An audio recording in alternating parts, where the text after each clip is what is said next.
예수 그리스도께서 3년의 공생의 기간 동안 가장 심혈을 기울여서 관심을 가지고 최선을 다해서 훈련시킨, 가르치신 그 사람들은 보통 일반적인 청중들도, 일반적인 제자들도 그렇게 하셨지만 12사도들을 중심으로 예수 사도들에게 포커스를 맞추고 그들에게 더 깊은 관심을 가지고 그렇게 하셨다 하는 것이죠. 사도라는 것이 보내심을 받다는 뜻을 가지고 있지 않습니까? 예수님께서 이들을 택하셔서 자신의 가르치시고 또 바라시고 또 꿈꾸시고 저들이 자기들의 감정대로 자기의 지식들을 자신의 삶을 살아가는 것이 아니라 예수께서 보내셨는데 그 보내신 예수 그리스도의 뜻을 쫓아서 살아가도록 그렇게 세움을 주셨고 세움받은 자로 세워주신 것 아니겠습니까?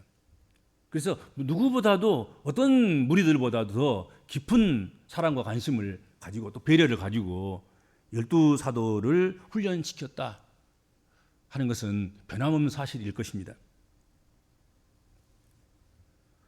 본문은 예수님께서 12사도를 선택하시는 장면을 보여줍니다. 주님은 아주 진지하게 심혈을 기울여서 사도들을 선택하셨습니다. 그것이 지난 시간에 우리가 살펴보았던 대로 산에 오르사 밤을 새워서 기도하신 후에 그냥 거저 세우지 아니하시고 이미 다 점검하고 다 부르시고 제가 제자로 택하시고 그런 그들을 다시 사도로 부르시기 위해서 산에 오르사 밤이 맞도록 준비기도 하시고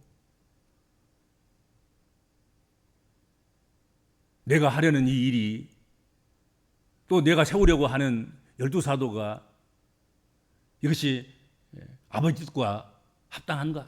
같은가? 내가 혹시 행여라도 잘못 선택한 것은 아닌가? 그렇게 되뇌이고 생각하면서 아버지 앞에 묻고 아버지 뜻을 다시 확인하고 그렇게 해서 12사도를 선택했다 하는 것이죠. 거기에 잘 나타나고 있는 것이죠. 얼마나 진지하게 사도들을 생각했는가.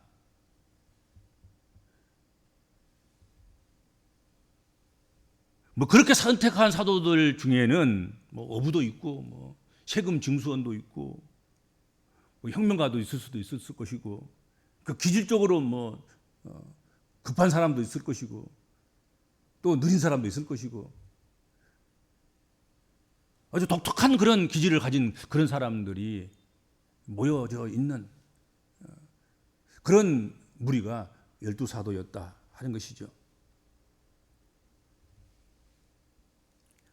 성경에는 예수 그리스도를 따랐던 부르심을 받았던 이 12사람들의 성공적인 사역들뿐만 아니라 끊임없는 실패와 고난 그리고 의심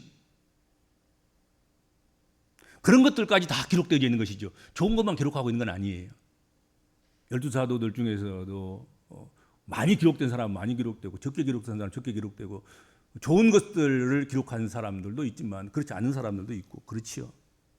우리는 그런 것들을 이제 시간을 가지고 묵상해 가게 될 것입니다. 구약에 12지파가 있다면 신약에는 12사도가 있습니다. 12지파 중에서도 영향력이 지대한 그런 지파들도 있고 상대적으로 영향력이 적은 아주 미미한 그런 지파들도 있듯이 12사도들도 마찬가지일 거예요.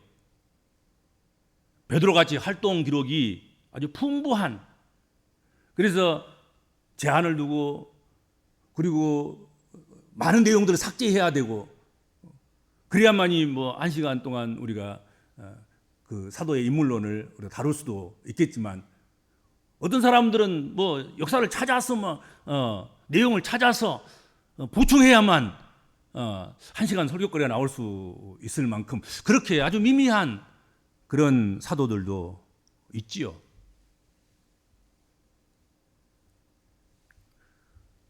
오늘날에 모든 선택되었다고 생각되는 우리 복음적인 그리스도인들은 본문을 통해서 주님의 부르심을 다시 한번 확인하고 깨닫고 그 의미가 무엇인가 그리고 확인하는 그런 시간들이 되고 또 그것을 기도의 제목 삼고 우리가 함께 기도해 나갔으면 참 좋겠다 생각이 됩니다. 첫 번째로 소개되고 있는 선택된 사도는 그 말할 것이 없이 베드로인 거지요. 오늘은 사도 베드로를 살펴보면서 은혜를 나누도록 그렇게 하겠습니다. 우리가 아는 베드로는 그의 본명이 아니죠. 베드로라는 이름이 본명은 아닙니다.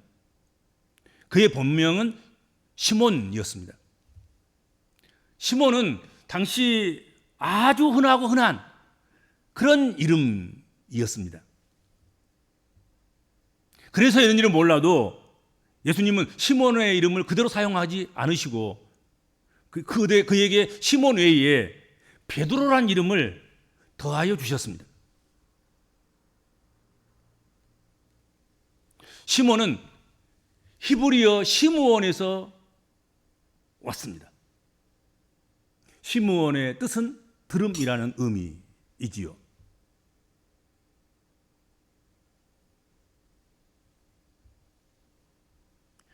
근데 그에게 베드로라는 이름을 더하셨습니다. 헬라어로 베드로라는 그 이름은 우리가 잘 아는 대로 반석이란 뜻입니다. 아람어로는 게바인 거죠. 그러니까 시몬, 베드로, 게바 한 사람을 의미하는 것입니다.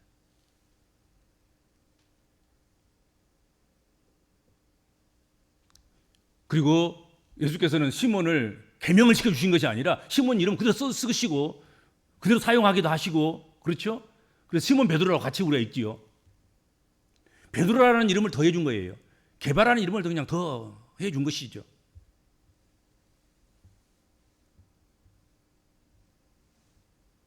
베드로는 갈릴리 베세다 출신으로 그의 형제와 함께 갈릴리 호수에서 물고기 잡으면서 생계를 이어갔습니다. 그리고 결혼도 했습니다. 가정을 이루고 있습니다. 아주 평범한 사람인 거지요. 그 평범한 그 사람이 어부의 일에 충실하고 있었습니다. 은혜 또한 다름없이 그는 바다에 나가서 그물을 던지고 있었습니다. 예수님께서는 다른 사람이 아니라 그 사람, 그물을 던지고 있는 그 사람, 일상생활에 최선을 다한 그 사람을 사도로 부르셨습니다. 예수님께서 베드로에게 사람을 낚는 어부가 되게 해 주겠다 하고 부르실 때에 베드로는 즉시 그물을 버리고 예수를 따른 사람이었습니다. 그 일로 인해서 그의 인생은 아주 송두리째 새로운 사람이 된 거지요.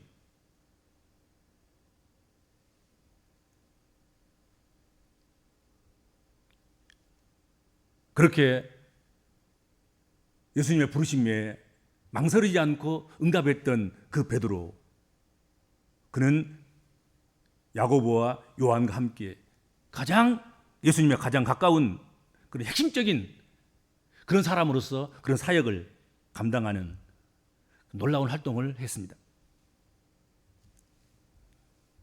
아주 다혈질적이고 나서기를 좋아하는 그런 성격이 있어서 때때로 실수하기도 하고, 그리고 급한 나머지 주께서 원치 않는 그런 모습을 보이기도 했습니다마는 예수님을 향한 사랑과 헌신과 열심만큼은 누구도 따라갈 수 없는, 그리고 진정성을 가지고 있는 그런 사람이었지요. 그렇죠? 그건 의심할 수가 없어요. 어떻게 보면 실수까지도 다 어떻게 보면은 아름답게 보이는 그런 열정적인 사람, 그 사람이 베드로인 거지요. 그의 이름 베드로는 신약성경에 16회 이상이나 기록되어 있습니다. 그리고 12사도의 명단에 4번이나 나오는데 다른 사도들의 순서들은 이렇게 왔다 갔다 앞에 있다가 뒤에 있다가 그러지만 베드로 사도의 순서는 항상 제일 먼저 나옵니다. 그것은 베드로의 역할에 아주 적합하게 주어진 그런 위치가 아닌가 그런 생각을 해보게 되는 것입니다. 그리고 여러 사도들 이어서 마지막에 누가 나오냐면 변함없이 그것도 예수를 판 자인 가룟 유다가 마지막 순서에 늘 나오지요. 뭐 그것도 어쩌면 당연지사라고 생각합니다. 그 중간에 사람들은 순서가 바뀌기도 하고 그러겠지만 베드로와 가룟 유다는 순서가 안 바뀌어요.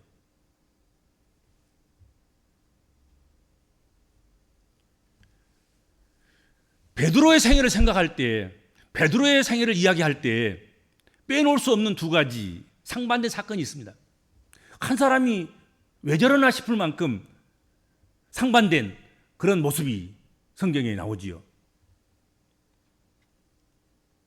한 사람 베드로에 의해서 기독교 역사상 전무후무한 가장 위대한 신앙 고백과 그리고 한 사람 베드로에 의해서 십자가 고난 앞에서 철저하게 실패한 한 사람의 부끄러운 모습, 사건이 일어난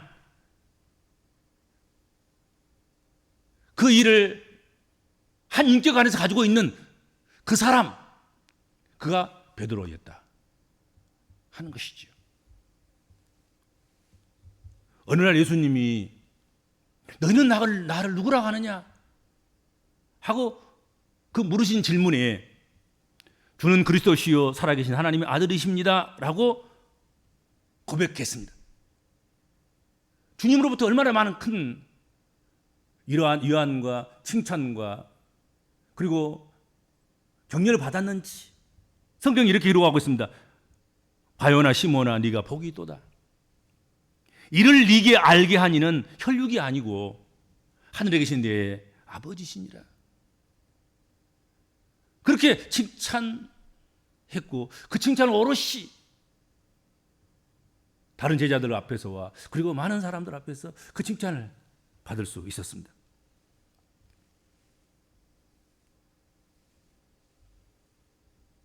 그리고 이 고백을 한 베드로에게 주님께서는 또 내가 네게 이르노니 너는 베드로라. 내가 이 반석 위에 내 교회를 세우리니 음부의 권세가 이기지 못하리라.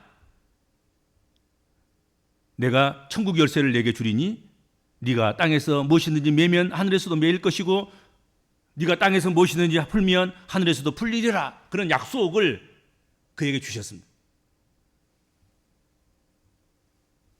그런 베드로가 예수님이 붙잡히신 후에 대제사장의 뜰에서 두려움에 사로잡힌 나머지 예수님을 3번이나 모른다고 부인했습니다.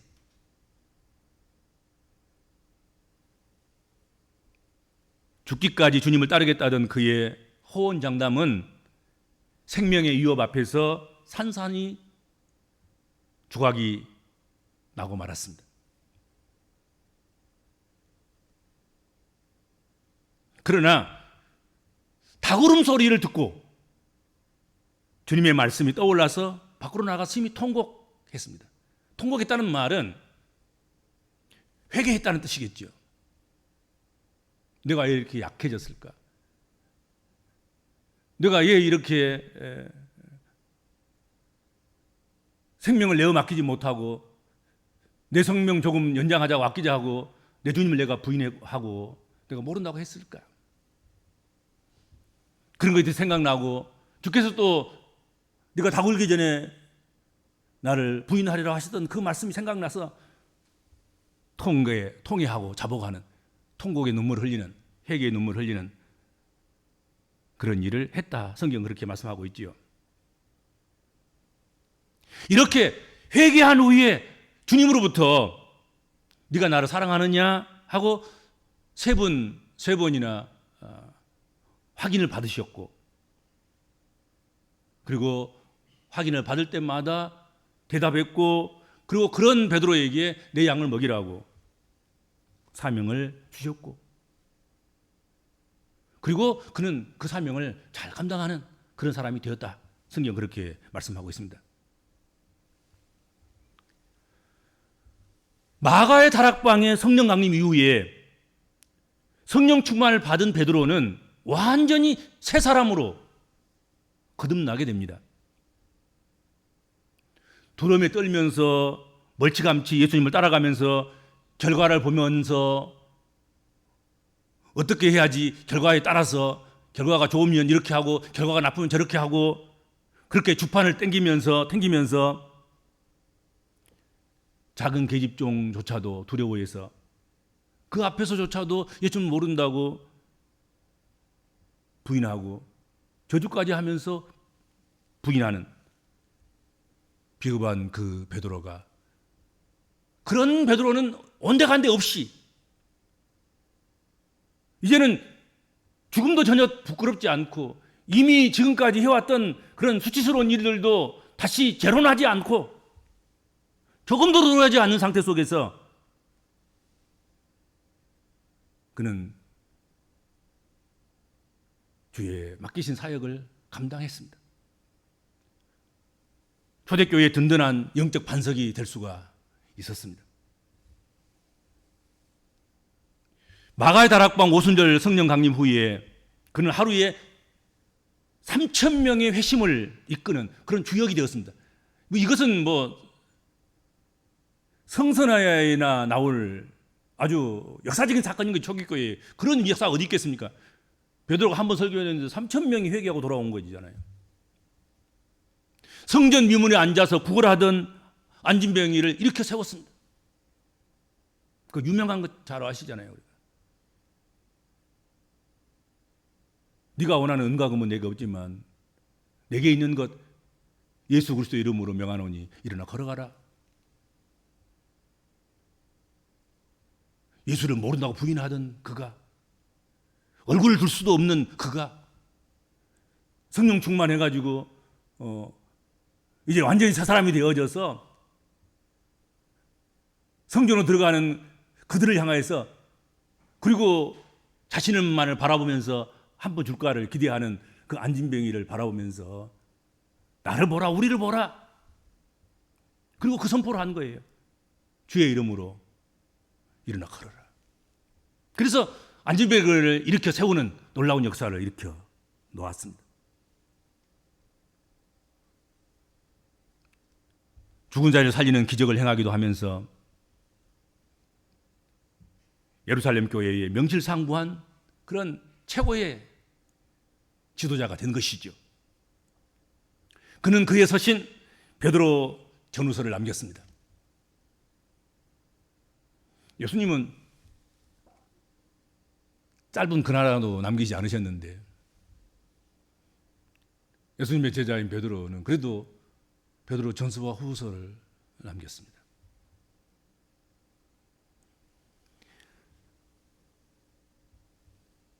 베드로 사도는 그의 마지막 생애를 순교로 마쳤습니다. 네로 황제 박해 속에서 나는 주님과 똑같이 그렇게 십자가를 지고 갈 수가 없다. 나는 주님과 똑같은 그런 십자가의 모습으로 그렇게 십자가에 못 박힐 자격이 없다. 그러면서 로마에서 거꾸로 십자가에 매달려서 순교했다는 그런 비화가 있는 거지요. 그렇죠? 사실인지 아닌지 우리 알 수 없지만 그렇게 전해오는 것이죠. 우리는 그랬으라고 믿습니다. 적어도 베드로라면 그런 고백을 할 수 있었을 것이고 그렇게도 할 수 있는 사람이다. 그렇겠죠. 그렇죠. 내가 어떻게 주님처럼 똑바로 십자가 지고 가겠는가. 주님께서 지었던 모습이 아닌 나는 그런 흉내내 낼 수도 없는 거꾸로지고 나는 가겠다. 뭐 그렇게 했을 법한 그런 열정과 감성과 뭐 그런 생각을 가진 그런 사람이 베드로인 거죠. 사실은 베드로 일면을 보여주는 것이지만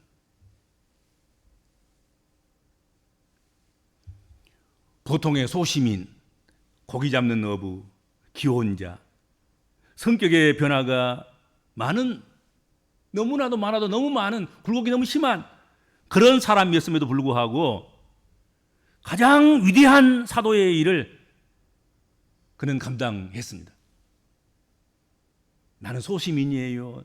나는 고기 잡은 어부예요. 나는 무슨 뭐 하는 사람이에요. 나는 이런 사람이에요. 나는 저런 사람이에요. 나는 기혼자예요. 뭐 나이가 많아요. 뭐 성격의 변화가 많아서 이렇게 하고 저렇게 하기도 하고 우울과 조울이 함께 와서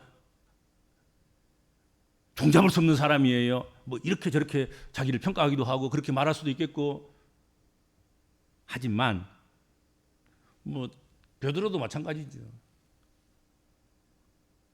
한 사람 인격 속에 다양한 모습이 들어있는 아주 평범해도 너무 평범한 뭐 그런 사람인 거지요. 사도로 택함받기에는 여러 가지 부족한 점이 너무 많은 그런 사람이기도 하지요. 사실은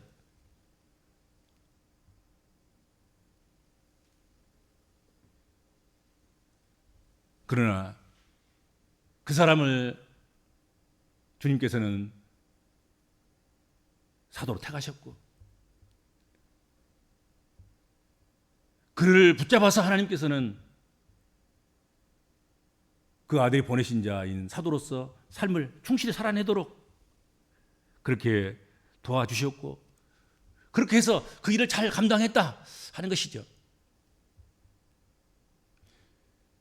보내심을 받은 사람들 또 주께서 우리를 부르셨다고 확신하는 그런 사람들은 자신의 어떤 뭐 그런 형편과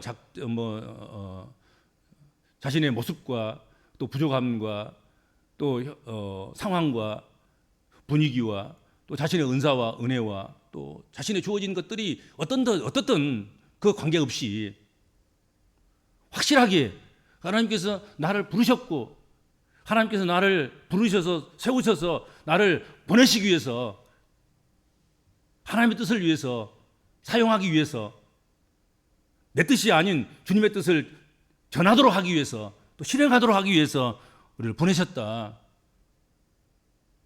그렇게 확신하고 의심하지 않고 보냄을 받은 자로서의 삶을 우리가 충실하게 살아내야 될 것이다 하는 것이죠. 그렇죠?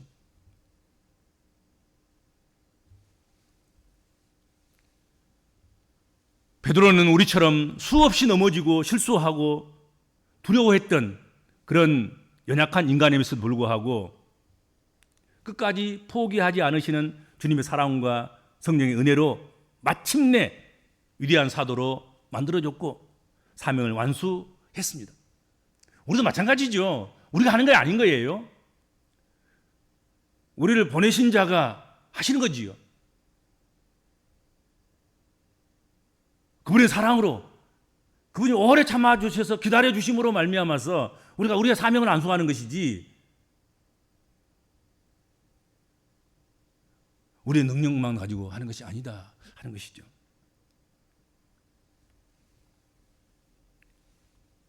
그는 실패와 실수를 통해서 겸손을 배우고 예수님의 용서와 회복을 통해서 다시 일어나서 복음을 위해서 헌신할 수 있었고 그렇게 했습니다.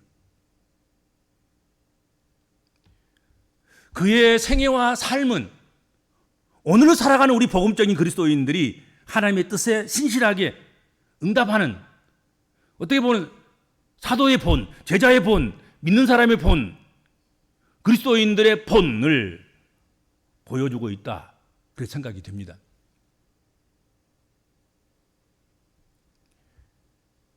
베드로 사도의 생애와 삶을 살펴보면서 우리 복음적인 그리스도인들도 믿음과 인내로 끝까지 주님의 택하심에 대해서 책임을 다하는 부르심에 응답하는 그리고 보내심을 받은 자로서 그 사명을 끝까지 완수하는 그런 복음적 그리스도인들이 될 수 있기를 주님의 이름으로 축복합니다.